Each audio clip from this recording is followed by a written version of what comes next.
So yesterday when I was out doing some work, I had a customer hand me a shear that had a really severely bent handle.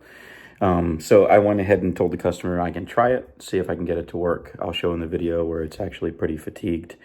Turns out that I was successful in bending it back, but I wanted to show you how I did it and why I went through the processes and steps that I did. The tools that I used was a heel dolly from Harbor Freight, the set hammer from Dennis Brooks at Hamaguri, USA, and then I used a handle bender that Dennis Brooks's dad made years ago. It is still sold by Hamaguri USA, but it was one of the first ones that was made that his dad sent me way back when, which is a great tool as well.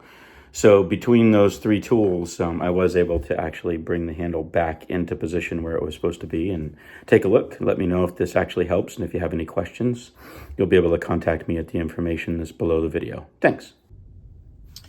Okay, here we had a shear that unfortunately got caught by a drawer when a table was being turned.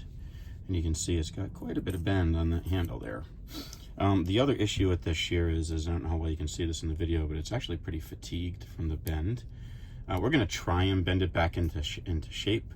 I did talk to the customer and they understand there is the possibility that this could break, but this is a Kenchi Shinobi and these things are not inexpensive. So we're going to see if we can get this thing back up and running again. All right, so I pulled the ring sizer out on this. I'm actually going to try and hammer this one back into shape just because it's going to be a little bit difficult to grab with the handle bender. I'll probably switch to the handle bender once I get this bent just a little bit. We're just going to tap this in. This is just a heel dolly that I use for when I'm doing bending like this. And I'm just going to open this shear up. Now, when you're doing work, make sure you never put your hand between the blades. If you're ever having to do a bend like this, always make sure that your hands are outside of the blades where you're not going to bump yourself. Like I almost just did. I don't know if you noticed that in the video or not. Jeez. All right, so all I'm doing is just doing a hammering. This is the hammer that I use for actually doing any kind of set hammering that I need to do. It's available from Dennis Brooks at Hamaguri USA.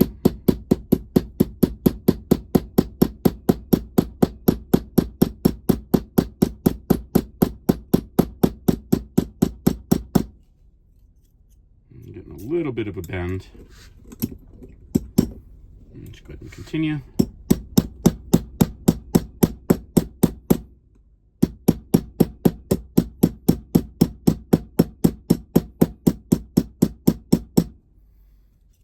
All right, we're closer than we were, so we're going to switch over to the handle bender. All right, so I have grabbed my handle bender and I have my 3-point pull. This is going to do the pulling, this is going to hold, and this is also a hold here. This is what this is going to bend against. Make sure your hands are out of the way, and we're going to start doing a bend. Start trying to work that shear or that handle towards the other handle.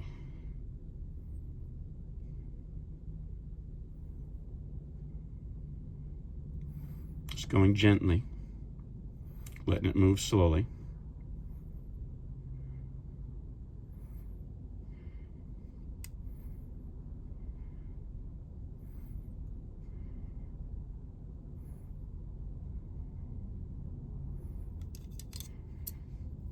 All right, you can see we're a whole lot closer now. Let's keep going.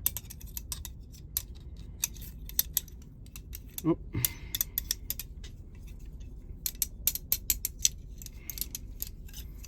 All right.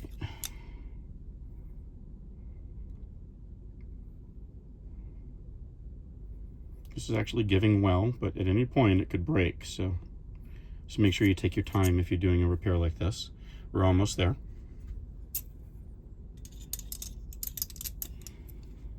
Just a little bit more.